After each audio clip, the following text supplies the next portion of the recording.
Welcome to everybody. Let me get my screen here. So I'm just going to spend a few minutes talking a bit about my own reflections on threads in my life and shifts in my story as time goes on. And I want to share this because it keeps showing up in my life. It's a poem that John O'Brien shared with us from William Stafford, and it says, "The way it is the title. There's a thread you follow. It goes among things that change, but it doesn't change. People wonder about what you are pursuing. You have to explain about the thread, but it's hard for others to see. And while you hold it, you can't get lost. Tragedies happen, people get hurt or die, and you suffer and get old. Nothing you can do can stop time's unfolding. You don't ever let go of the thread." It's been a significant thing for me to think about threads in my life, and at different times how um, while holding on to that thread, there are shifts in the attention that I hold on to. Sometimes something grabs my attention more than at other times.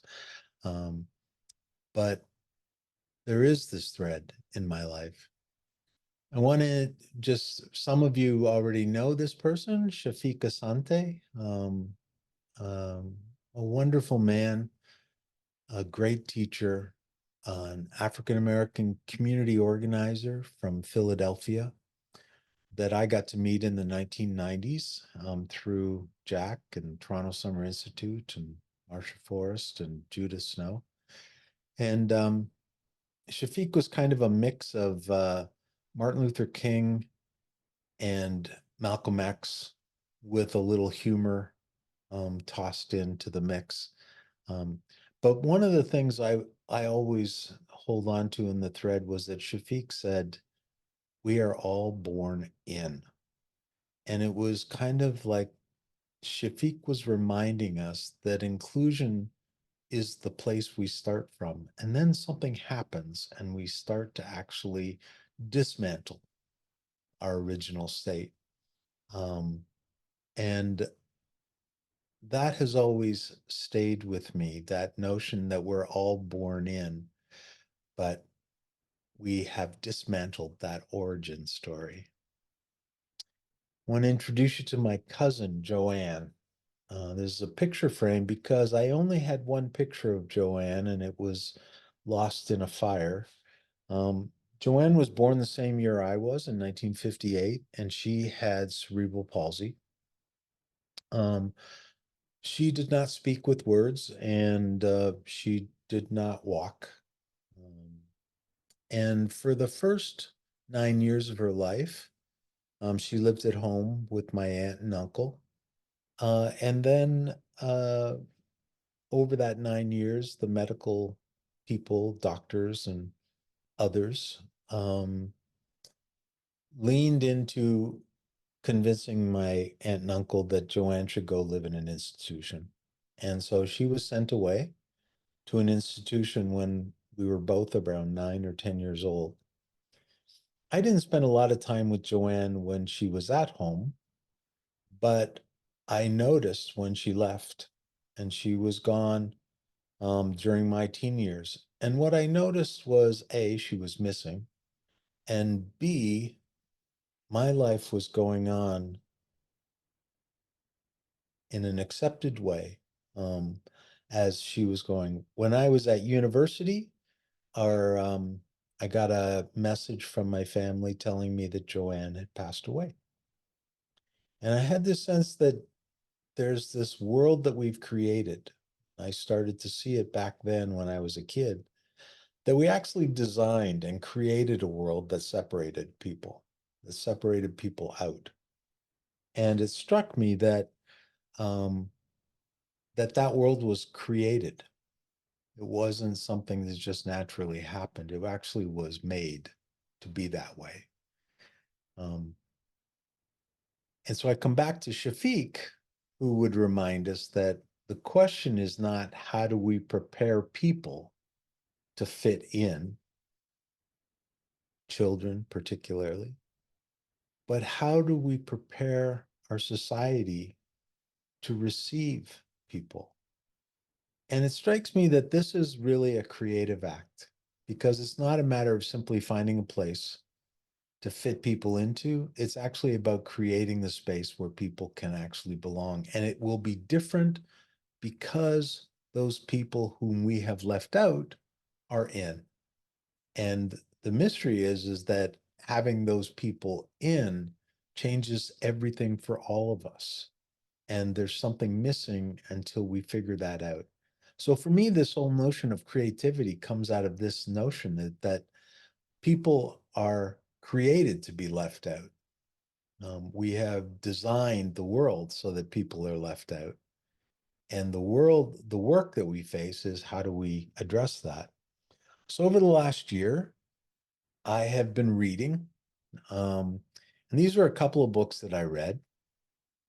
One is Sapiens by Yuval Noah Harari. And he says, we believe in a particular order not because it is objectively true, but because believing in it enables us to cooperate effectively and forge a better society. Imagined orders are not civil evil conspiracies or useless mirages. They are the only way large numbers of humans can cooperate effectively. What Harari actually points out is that Homo sapiens, of which we are a part, one of our unique characteristics is we actually create stories in order to increase cooperation. And the story doesn't have to be fact-based. It's a story. It's a fiction. Um, but we actually then shape the world based on the stories that we create. Below is a quote from Caste, which is Isabel Wilkerson's book on the origins of our discontents. And she said, caste, which is a kind of ordering society, is insidious and therefore powerful because it's not hatred. It's not necessarily personal. It's the worn grooves of comforting routines and unthinking expectations, patterns of social order that have been in place for so long that it looks like the natural order of things. And while we have made changes over the years, there is still a sense that we're living in a story and a certain ordering of society and community that figures some people are more welcome than others. And one of the things about our work is that we're constantly facing how do we actually, how do we get in? So earlier this year, I read a book by Rick Rubin called The Creative Act, and it really ignited a sense of excitement in me. I encourage anybody to read it. It's well, Rick Rubin is a music producer, and was actually a major player in the development of rap music in North America. Um, the book is for anybody who cares about creating. Um, he says creativity is not a rare ability. It's not difficult to access. Creativity is a fundamental aspect of being human. It's our birthright, and it's for all of us. And that's what's been awakening for me in the last year is how do we shift our conversations? How do we pay attention to the notion that we are creating? One of the things that Rick Rubin says is we begin with a question mark.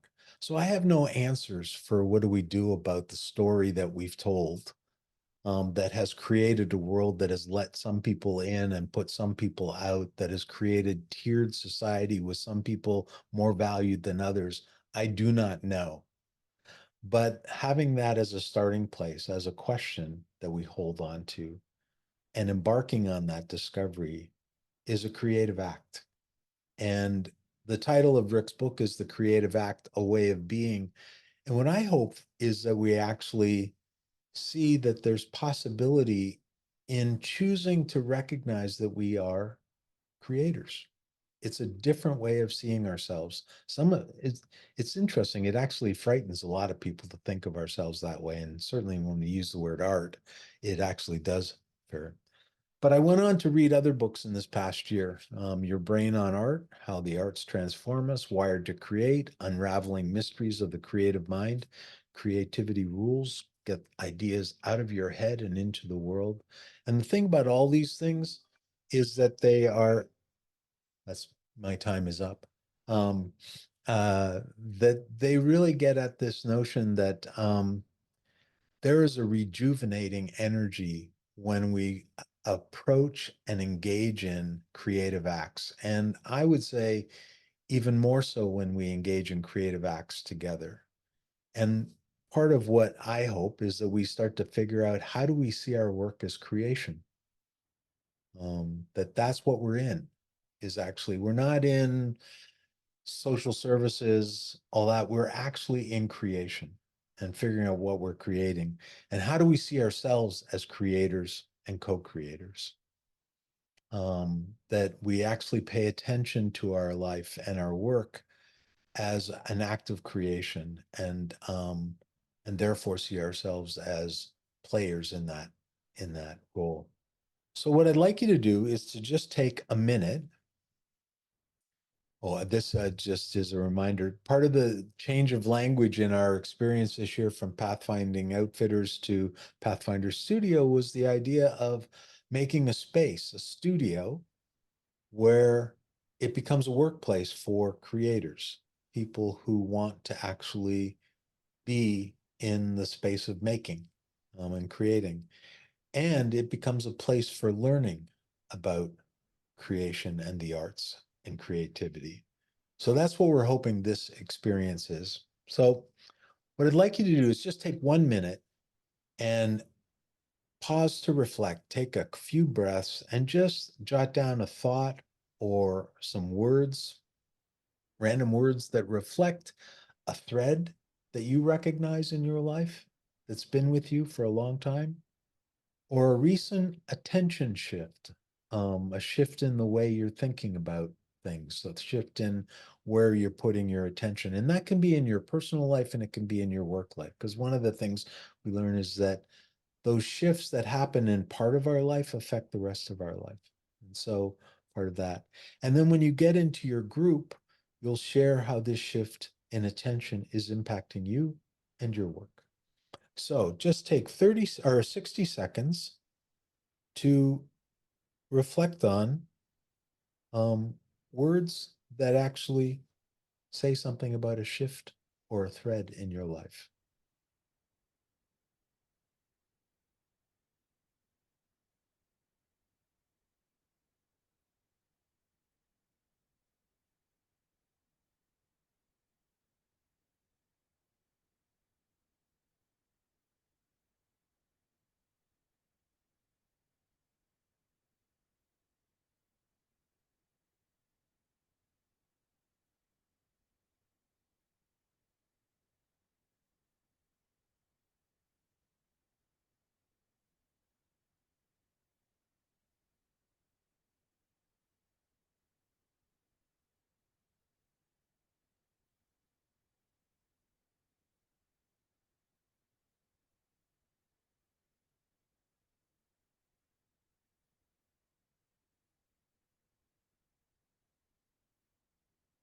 Okay. So you're going to have about 20 minutes in a group, a mixed group, not your home base group and not the people from your organization. And we want you to just share, take that time to share the time with each other, making room for everybody to share what this thread and or shift in your attention is, and how is it impacting you, your work, your life. So